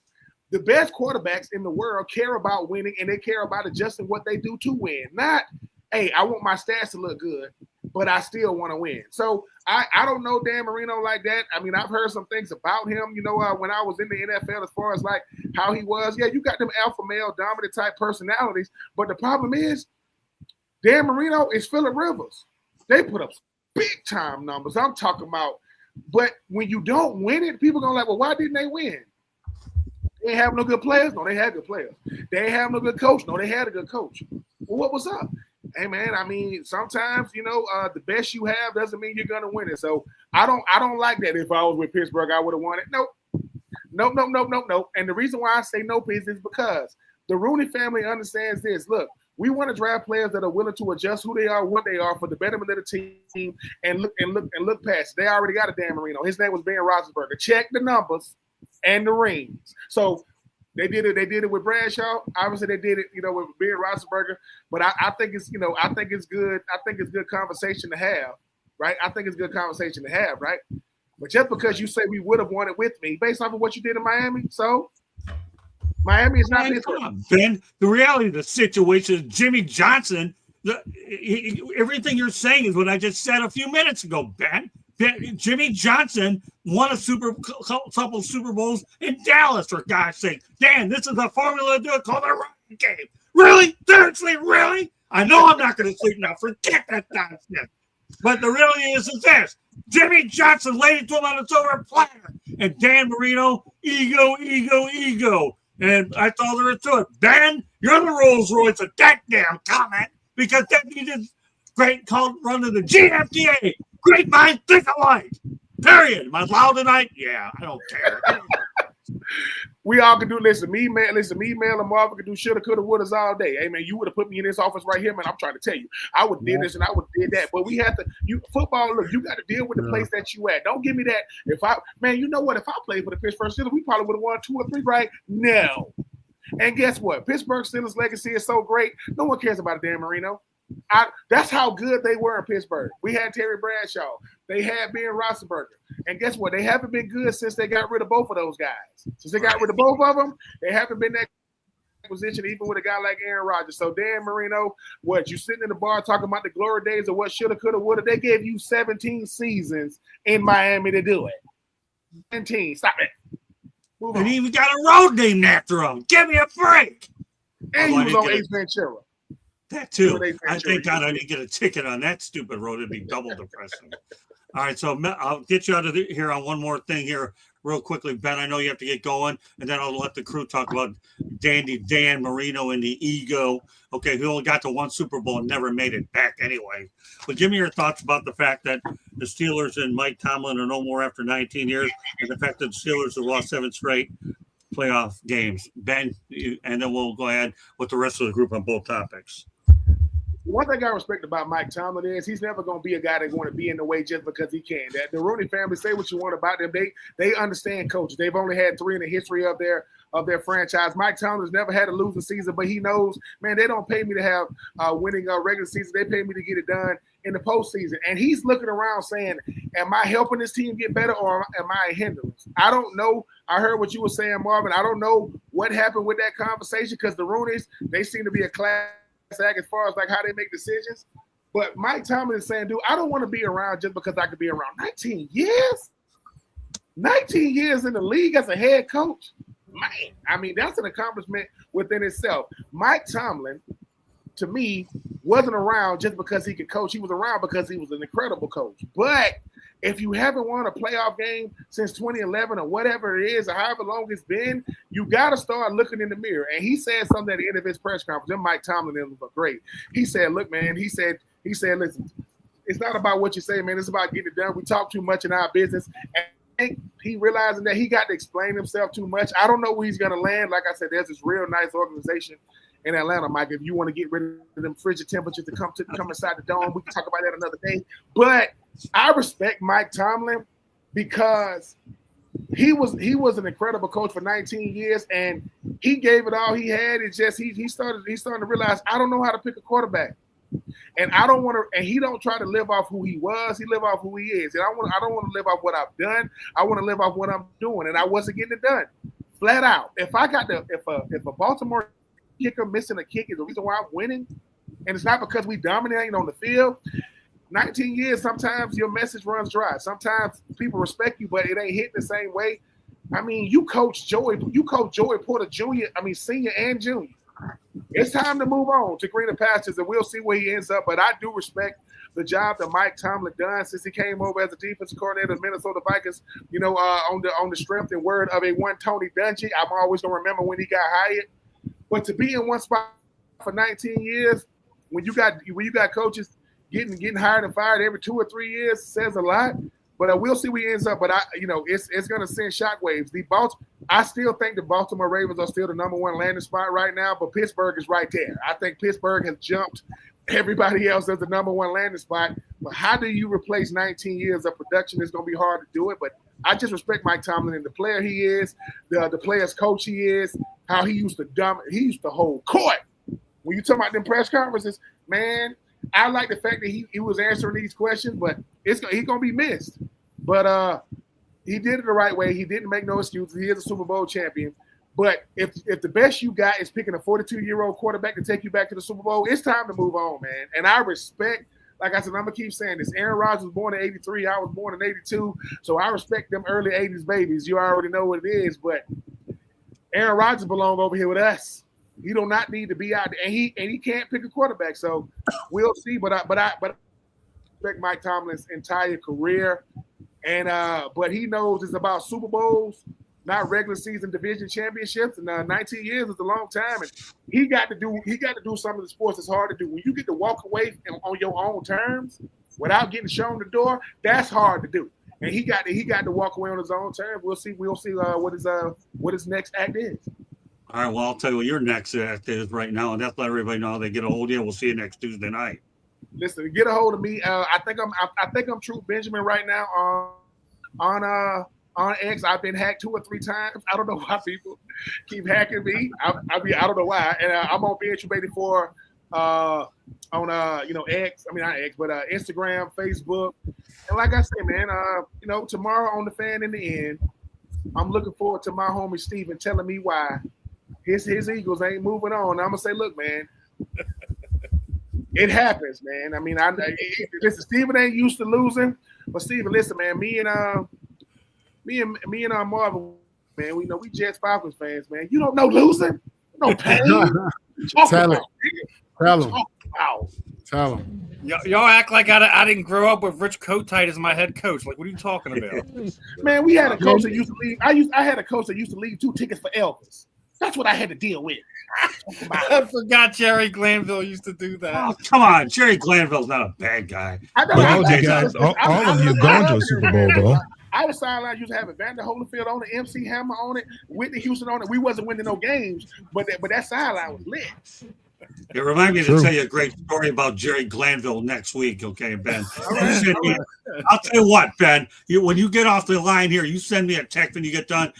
Out next week in the topics, give me your best Jerry Glanville story. You put it in a text message, I'm going to mention that next week on the show. Fair enough, Ben, if you can remember. Yes, sir. Tom, Steve, Mel, Marv, Miss Candy, it is truly humbling to share these airways with you guys, man. I'm here as long as they allow it. And Mel and Marv, y'all are the greatest thing to happen to each other. When Mel come over and say, what's up with you, Marv? I love it. I am here for it every single day. But if you think you're going to pair me with a Georgia Bulldog, that's not going to happen. We're not going to do right. Oh, no. But your homework assignment is send me that text message when you get done so I can tell you that story. It's a great story, man. I'm going to send it from Elvis. The teacher's going to break the ruler out. You what? Huh? I'm going to send it as Elvis Presley. Oh, you got me. Just send me that text. Would you have a great night? And we'll see you next Tuesday. Thanks, man. All right, take it easy, Ben. Send me that text. All right, Ben. All right, so let's continue the theme here as we were before. I want to make sure you got their thoughts in there. So where were we now that he threw me? Dan Marino. Dan Marino. All right, Candy. Now you told to give me your thoughts real quickly about Dan Marino. What could have been, what should have been, or what wasn't. He played for the Miami Dolphins for 17 years. I mean, that's a long time. Obviously, he's best remembered for his quick release, his powerful arm.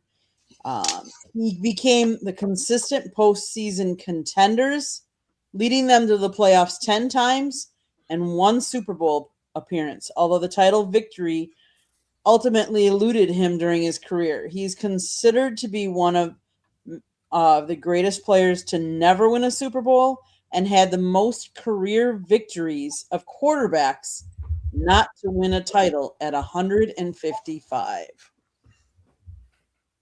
And that's where I'll leave it. Okay, well, let Marvin pick it up. Yeah, in regards to Marino, like I was saying, I mean, he's one of the greatest of all time. I'm very familiar with him as a Jet fan, and I grew to have admiration for Dan. My first NFL game ever was against Dan Marino and Jimmy Johnson and Jason Taylor, and I remember coming out there and just being against my first game. So I'm a little bit in awe of the fact that it's Dan Marino, and I was in the 4th and 5th grade watching this guy play.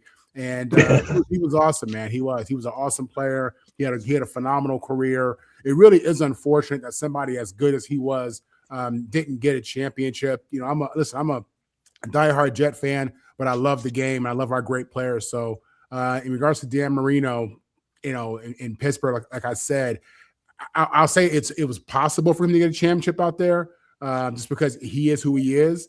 And he probably would have benefited from more of a run game, more of a run-based offense. But it is what it is. He didn't get it done. He'll go down as one of the best of all time. But one of the best of all time with an asterisk because he doesn't have the ring. You want me to speak on Tomlin as well? Yeah, you might as well go ahead. Let's get them both. Yeah, listen, it really broke my heart today to see Mike Tomlin leave.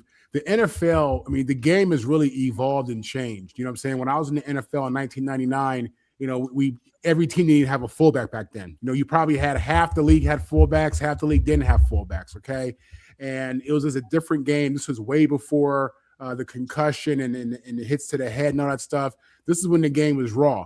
Mike Tomlin is a raw dude to me. I think he's an old school coach. I'm not saying he's not for the safety and all that stuff, but he has an old school mentality. And you get that, like Ben was saying, just from what he was doing at the podium. His post-game news conferences were phenomenal. He'd get straight to the point. He'd tell you what it is. He'd give you a different perspective. He'd always say it a little bit differently. And we all appreciated that, because he was a hard-nosed coach. He was everything that the Steelers head coach should have been and should be. And I loved it. And you don't see a lot of these guys anymore like him. He's an old school dude with an old school approach. Nowadays, you got the Sean McVays and the LaFleurs and all the offensive gurus, and the game has evolved to 11 personnel, no fullback, a bunch of receivers, and the Steelers were doing that too on Mike T. But still, at his core, he was a hardcore dude, man, and he would definitely be missed for sure by Steeler fans who could appreciate him, but football fans all around. Who had love for his approach like I did. It's really, to me, unless he comes back, which I hope he does at some point with a team, it's really a loss for the NFL and a loss for NFL fans that he's out the game. Great points, Marvin. All right, Katie, give me your 2 cents in rapid fire format about, obviously, Mike Tomlin. Mike Tomlin coached for 19 years. He led them to 13 playoff appearances. That means they only missed in 6. How many teams have never made it to the playoffs or never made it to the Super Bowl? In today's day and age, everybody wants the Super Bowl or bust. And if you don't get that far, then you're gone. Mike Tomlin had a great career. I hope it's not over. But again, the times have changed so much. And what I would encourage anybody to do, if you've listened to what Aaron Rodgers said at the end of his press conference about Tomlin and LaFleur and how things have changed, I would highly encourage you to go out and seek that.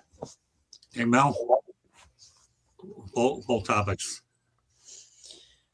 Yeah, I mean, Dan Marino, if I was 7'2" and the starting center for the Lakers, my life would be different too. I might have won a couple championships. We can all do if I wish and all this kind of stuff. But the fact of the matter is, he went to the Super Bowl his rookie year, I believe it was, and he thought it was easy. Thought it was going to be easy. And Marvin knows, man, it's hard to win football games in the NFL. A lot of things have to go right, man. in order for you to win a lot of football games in the NFL and then, win games in the tournament. And it was just unfortunate for him that he never got an opportunity to get back to the Super Bowl. With Mike Tomlin,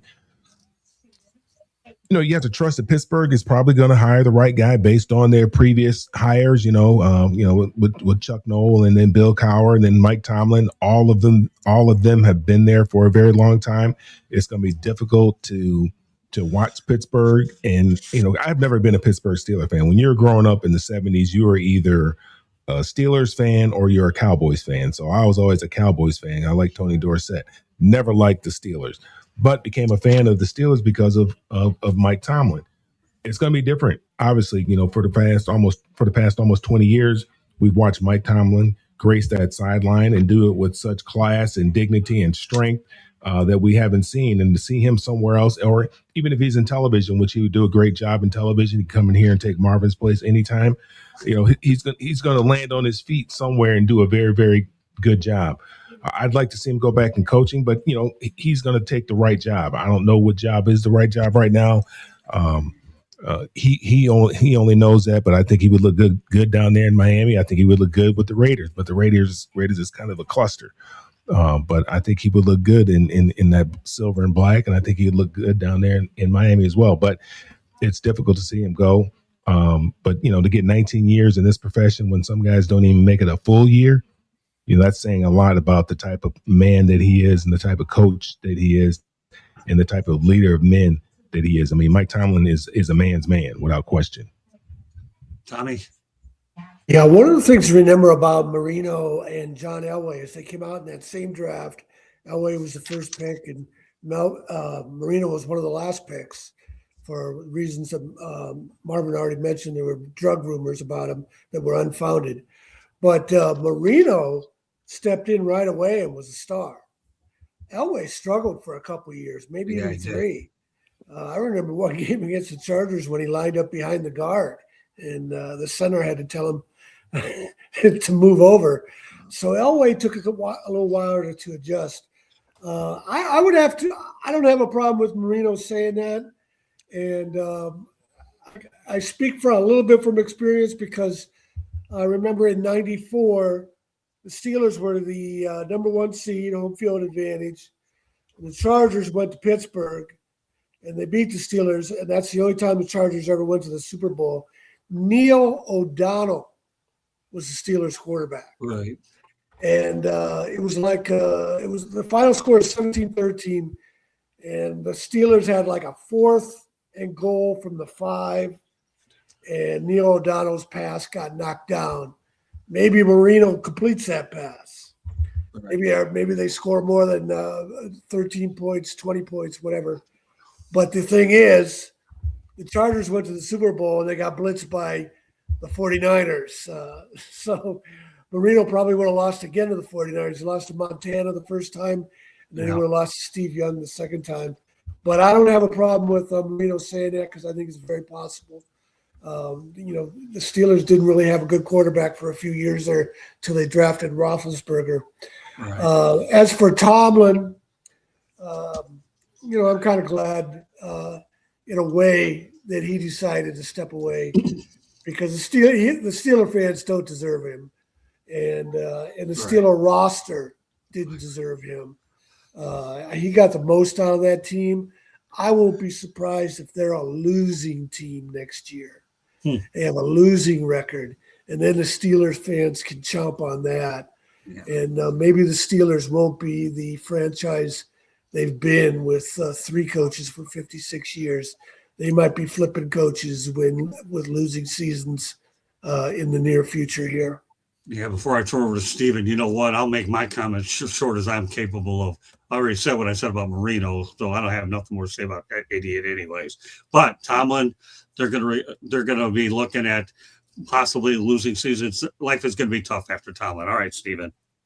Well, I think it's an absolutely redundant hypothetical, but I'm going to play your game anyways.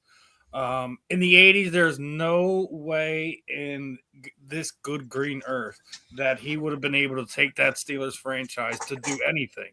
Right. Now, however, as Tom was already mentioned, they had a couple opportunities there in the back end of the 90s. I do believe with those early to mid '90s Steelers that he'd have been able to put something together. We're still talking hypotheticals here because he didn't have a wide receiver core. They didn't even get a running back in there until Jerome Bettis that they had since Franco Harris.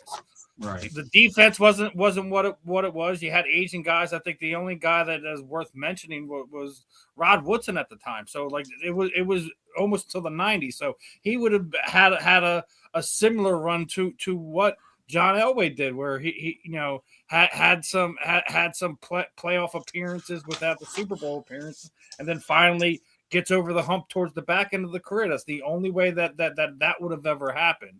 But it's a ridiculous hypothetical in my opinion, but I get where Dan's coming from because it's his hometown. It's where if you would take everything aside, I guarantee you he would tell you right now he would trade a lot of those stats for potential Super Bowl wins in his backyard in Pittsburgh.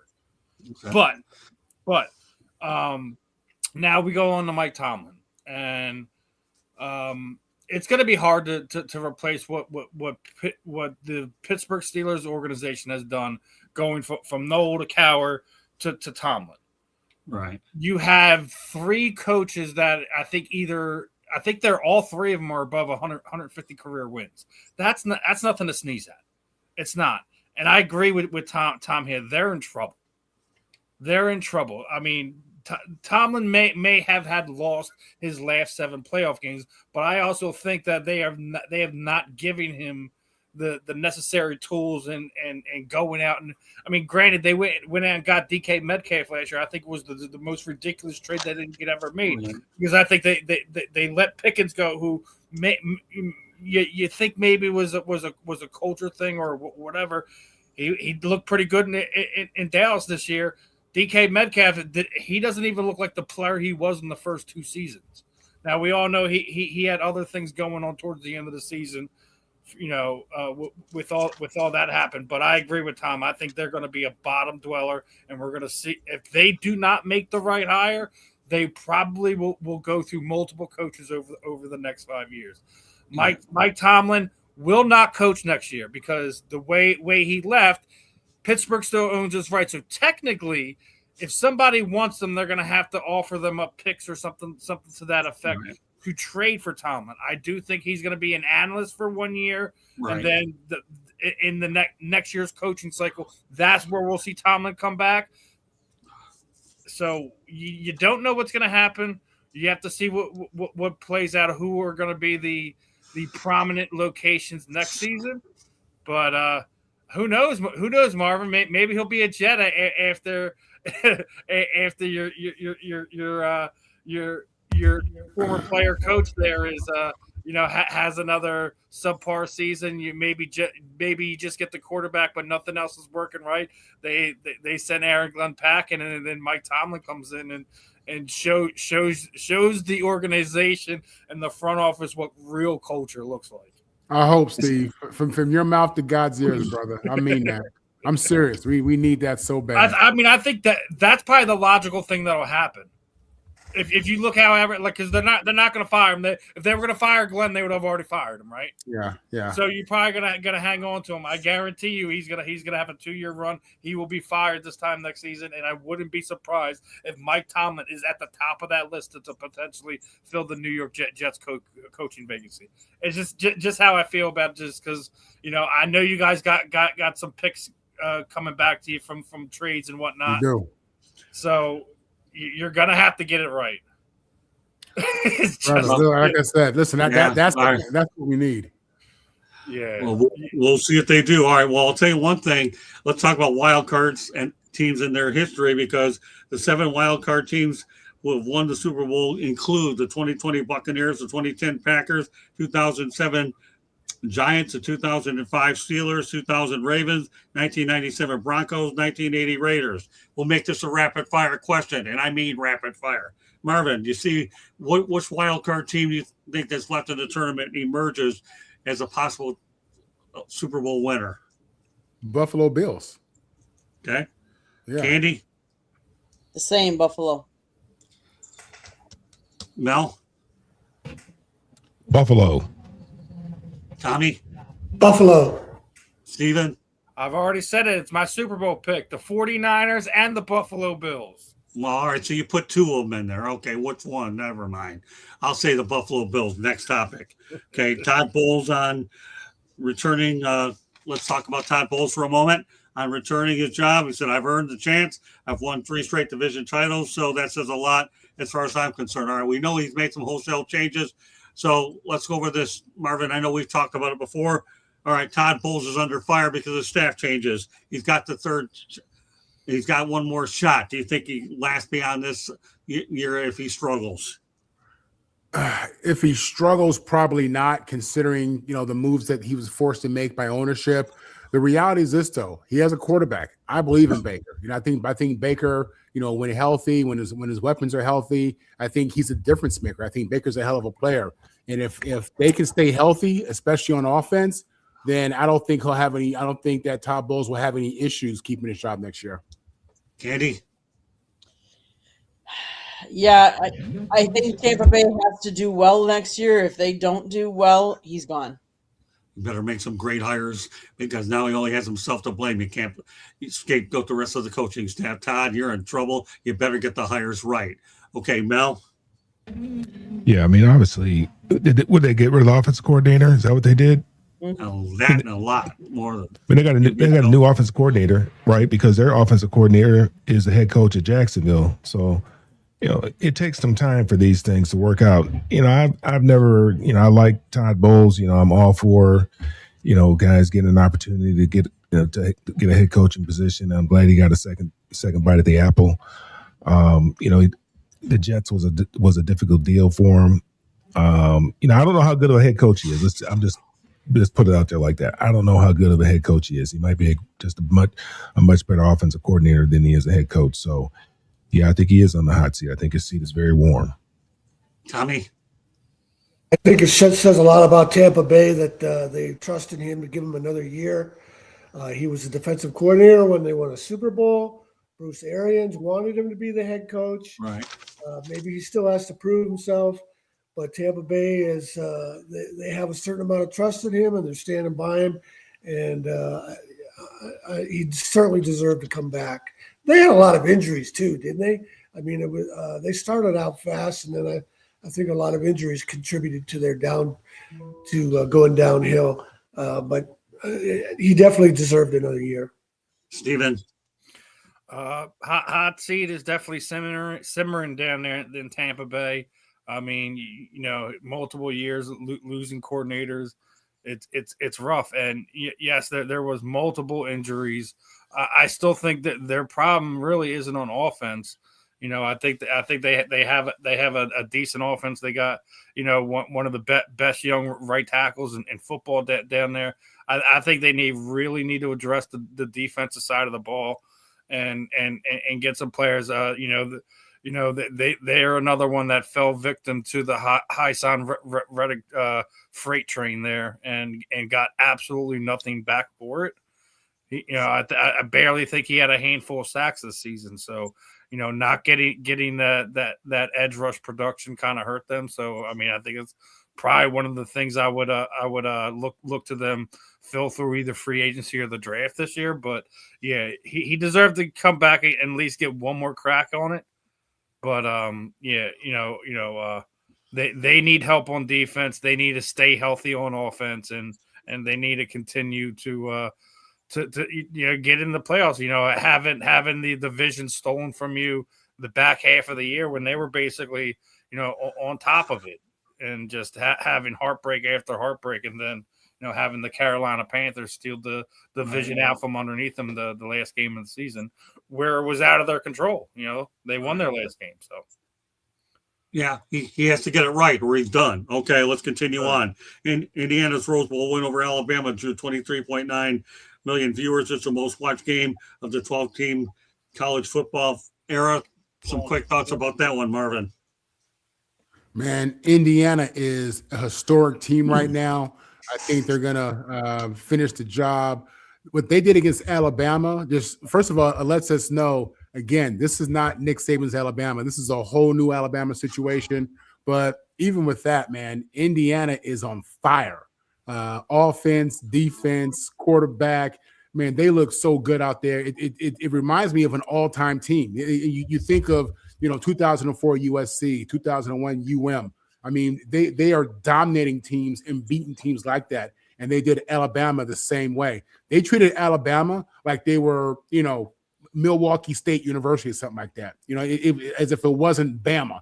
So I was highly impressed. I was one of the 23 million people watching the game, and just in disbelief of how this Alabama program just got dragged. Candy. Yeah. It's just kind of crazy how it all came about. And I'm sorry, I lost my train of thought. Go on to Mel. All right, go ahead. So the question was about Indiana. And, Well, I'll just talk about the Rose Bowl. That's all. I mean, all it did was the draw Rose a record Bowl. Okay, the 23.9 Rose Bowl, million viewers. Pretty good stuff, isn't it? I've been telling people, I've been watching Alabama for a while. Indiana for a minute. And they're the best football team in the country without question. And what they did to Alabama, like Marvin said, made them look like they were just, they weren't Alabama. This is not the Alabama that we've been accustomed to for the last number of years with Nick Saban being there. The other team in red and white looks more like the Alabama that looks more like a team like Alabama that we're accustomed to. And it's a great story too. It's a great story. A program that has never done anything in their existence since they've been around, and doing the things that they're doing right now. It's great for college football. It's good for college football. Marvin, don't you dare say a word. Don't you dare. I see it in you. Keep your mouth shut. There you go. All right, Marvin. Hey, listen, 23.9 million watch this game. It shows you that it looks like Indiana sold this one well, and the Rose Bowl is better off because of it. All right, Candy, did you regain your train of thought real quick? I did. I mean, Indiana just they were firing on all cylinders. There wasn't one phase of the game that they didn't look good in. And on the stage that so many people could watch, Indiana is no longer just a basketball school, and they're proving it to everybody. Kirk Cinetti has got them firing on all cylinders, and Miami better watch out. So, Tommy, how do you like those numbers for the Rose Bowl featuring Indiana? Well, the Rose Bowl has historically been the most watched game of the season in college football. It's always been that way. And but what's upside down about the way college football is played now is Indiana had to win the Rose Bowl to get into the Peach Bowl. That's backwards. That's funny. The Rose Bowl should be the national championship game. And I like that. Historically, it's been the most watched game. And that's why the Big Ten and the Pac-8 had that exclusive contract. It's why African Americans adopted Michigan State as their team when they saw the Spartans in the 54 and 56 Rose Bowl with multiple black stars, all American players, when every other team was virtually all white. So, and that was because the Rose Bowl was one game that everybody watched. Marvin, how many of those did you play in? Rose Bowls? Yes, sir. I played in one, and I won one. More importantly, Candy, we got to make sure we read these comments from Eddie. Eddie has some good stuff up there, man. Go ahead. Real quick. And I got two topics I want to get to, including the Michigan State one. Candy, don't read those comments. Yeah, this is killing them. All right, go ahead, Steven. I have two more topics. I could care less about the numbers. You can go talk to the NCAA executives about the numbers. It's absolutely meaningless. What football fans actually care about is what's going on in the game. And I totally agree with Tom. They got it backwards. The Rose Bowl should be the NCAA playoff championship game. It has been for the longest time. It's why it's one of the most watched events that we have in college football. Stop playing around. It's the granddaddy of them all. Exactly. Let's switch that around and make that happen. You all want to change all this stuff around, right?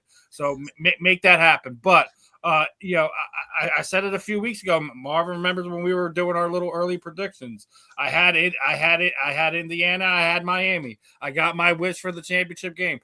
Indiana needs to win this. I love the Miami Hurricanes.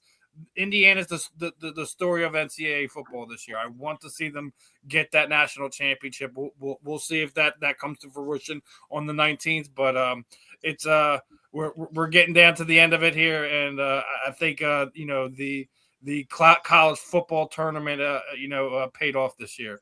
May have not gotten all the teams we wanted to in, or all the popular teams got their chances in, but I think when you look at it as a whole, I think it was a winning formula this year. Okay, well, let's talk about one of the other participants. Miami Hurricanes are one of two programs to make both a Final Four and college football playoffs and a Final Four recently. This is a rapid fire one. Marv, what are your thoughts about the Hurricanes' overall athletic program getting to two Final Fours in a short period of time? Yeah, I mean, listen, UM is I guess at this point you could say that the U is almost back, but they've had great teams without question. They recruit out of the great state of Florida, which has a ton of NFL talent and just this great talent as a whole across all the sports. It doesn't surprise me at all that these kids are going to a school like UM, and UM's having the success that they're having with the Final Fours. Candy? I think part of their success not only is the coaching, but it's also a testament to the players that are coming back and supporting the program as well. Because I think that speaks volumes to these young kids seeing the Michael Irvin on the field and some of the other NFL previous players for the U. So I think that matters too. And they have a lot of NFL players that played in the NFL. That matters as well. Well, what about the basketball team, Candy? By the way, before you get to that, legendary NBA player Rick Barry played for the Miami Hurricanes back in the day. How do you like that? So go ahead, Candy. Of course. I mean, it's a testament that Miami is good in multiple sports. You don't see that in a lot of the other colleges that have good programs. But, I haven't seen a lot of Miami basketball. I've seen more of the football side of things. Well, I haven't seen much of them either. All I just know is that two Final Fours in a few years' time for basketball and football is impressive, let alone that they have a great baseball program. All right, Mel, one more topic after this. Yeah, I guess that's impressive. I mean, I think other schools have done it right, but maybe not in the last few years. But I mean, that's nice. I mean, it's nice to hang on your resume, I guess. But we're gonna see what happens here on the 19th and see if they can finish the deal. Well, it's foreign territory for the Miami Hurricanes having both of them. It's usually football. All right, Tommy. I kind of expect Indiana to do to Miami what they already did to Alabama and Oregon. Miami could have easily lost that game to Mississippi. They had those stupid penalties that allowed Mississippi to get in position to score. And then on that last play, could have easily called pass interference and put the ball to 2-yard line and that one more untimed play. So I expect Indiana is so efficient and so clean. I expect Miami to make enough mistakes that Indiana will beat them. And what about the basketball program? You surprised, or Jim Larinaga has done a good job, and Hi Lucas. It's one of the great basketball stories of all time. Miami has never been a strong basketball program. So, yeah, it was great. All right, Steven, you have the final word if you want to say much about this one. Listen, everyone knows that Miami's known for football. So the fact that they've made a Final Four in basketball is definitely a testament to the changing culture down there. So we'll see if that's something that they're able to sustain. I'm not willing to place any bets on it, but like I said, they made the best of their opportunities in football this year. They're in the Final Four. They're actually going to be at home if you think about it, because where the game's being held. So they're probably going to get embarrassed in front of their hometown fans. Yeah, Hard Rock Stadium. I've had a lot of great memories there. Seen a couple Super Bowls as well. All right, Katie, is there something you want to add real quick? I do want to add rest in peace to former Miami Hurricanes coach Bill Courtney, who died at the age of 55. Thank you, Candy. Mhm. All right, last topic of the night, especially made for Tom Shanahan, the most recent writer, South Florida Tribune. Portal commit Michigan State has landed UConn transfer running back Cam Edwards. Edwards is one of the most productive backs in portal, 1,240 yards, 15 touchdowns in 2025. He has over 2,000 career rushing yards. And when we saw him against FAU, he had 101 yards, 16 carries, and 2 touchdowns on November 22nd. Tommy, what are your thoughts about Cam Edwards taking his wares up to East Lansing and joining Mr. Fitzgerald? Well, I think Michigan State has filled a lot of holes, and that includes the offensive line. So Cam Edwards might have seen the offensive line. One of his teammates, one of the best left tackles in the country, also from UConn, also is going to Michigan State. So I think that probably has part of it. Real happy with the way Pat Fitzgerald has hit the ground running, not only finding guys in the transfer portal, but filling needs. They lost their coach too, right? UConn, right. Right. Perfect time for a Shanahan report. Go ahead and spit it out there, Tommy. Yeah, I recycled on one of my old stories about Martin Luther King speaking at Michigan State in 1965, since Monday is Martin Luther King Day. Put that up on my homepage, on the front page. In November of 64, Martin Luther King picked up the Nobel Prize Award in Norway. In February, he spoke at Michigan State. And then in March and April, he had the marches in Selma that he led. What was interesting about his speaking at Michigan State in February of 65 is it was a fundraiser for Michigan State student government. They were sponsoring students to go down to Mississippi in the summer to help register voters, summer of 65. That's only 1 year after Cheney, Goodman, and Sweeney were murdered in Mississippi. But there were still lots of people willing to go down there and support the civil rights movement. And one of the things Martin Luther King said at Michigan State, and he said it in other speeches, and there's a 2-minute clip that you can listen to, you can click on. He talked about how people, were frustrated by all the protests, and they wanted everything to just calm down and be more patient.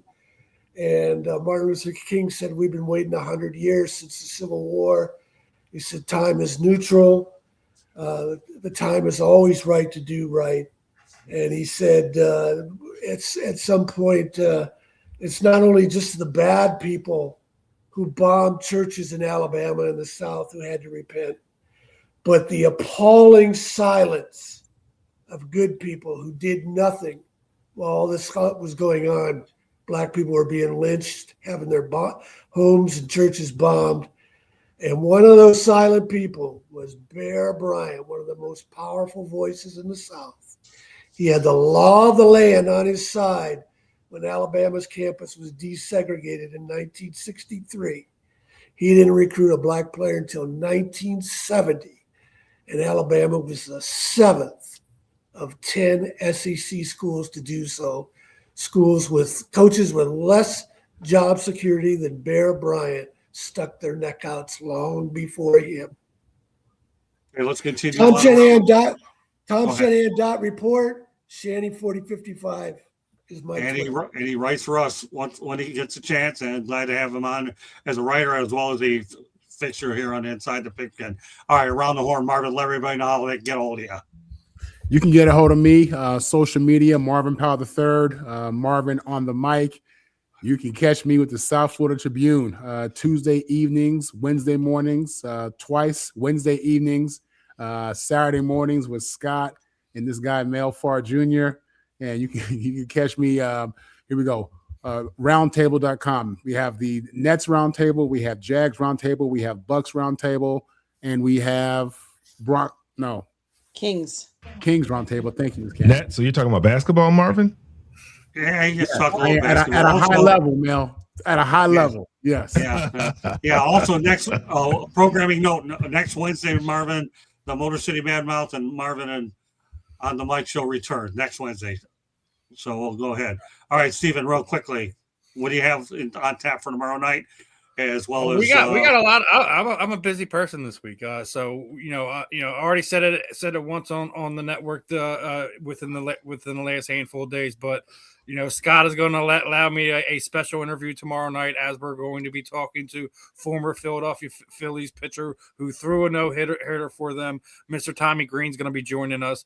I also have 2 different combat sports interviews at the end of the week. I'm going to be joined by just signed his Knucklemania contract for February 7th here in Philadelphia. Travis the Animal Thompson is going to be joining us, and the brother to BKFC, owner and founder Damon Feldman is going to be joining us. He also founded Celebrity Boxing, and they just recently launched his Extreme Fighting Championships as well. So Damon's going to be joining us Sunday morning for a talk. So we got a lot of fun stuff going on here on the South Florida Tribune, my friends. All right, Candy, one more station break. We're done. South Florida Tribune Publishing Company published a book, Lessons from the Microphone, Tuning into the Enduring Wisdom of Visionary Leaders. It is written by our host, Scott, the Motor City Madmouth Morganroth. Talks about his 40-plus years in the business. It is available on Amazon, Barnes & Noble, Kindle, Google, and Apple Books. Watch for the audiobook coming shortly. There's also a link on our website, www.southfloridatribune.com, where there's a plethora of great content, so go check it out. If you like to listen to podcasts, you can find us wherever you get your podcasts. If you see that red subscribe button in that lower right-hand corner, click it, like us, share us with all your friends and family, and then turn on your notifications. Or if it's easier to take the QR code, go take that QR code and hit the subscribe button. Give us some love. Thanks to everybody in the chat room. One last plug. If you missed it earlier tonight, Tuesday nights, 7:30, the Chicks podcast. It's me and some girls all talking sports primarily. All right. Well, we want to thank Ben True for being on earlier. We want to thank Marvin, Paul, Candy, Mel, Tommy, and Steve Reichel, who's going to have the prime time tomorrow night. So, and the Sports Exchange will be the early show, and Stevens will be later. So, want to thank everybody for joining us on this edition of Inside the Pigskin. And of course, Saturday we'll always have a great show. Lots of other good programs on the network as well the rest of the week. So, meanwhile, everybody enjoy your night, enjoy the football. We'll have more hay and a whole lot more to say. Peace on behalf of Marvin and the rest of us. Take care, everybody. We'll see you and watch our program. Lots of great stuff the rest of the week and into next week. Take care, everybody. God bless. And also, one last thing, Candy and I will be covering the Senior Bowl at the end of the month. Looking forward to our coverage out there as well. That does it. Good night, everybody, and thanks for joining us.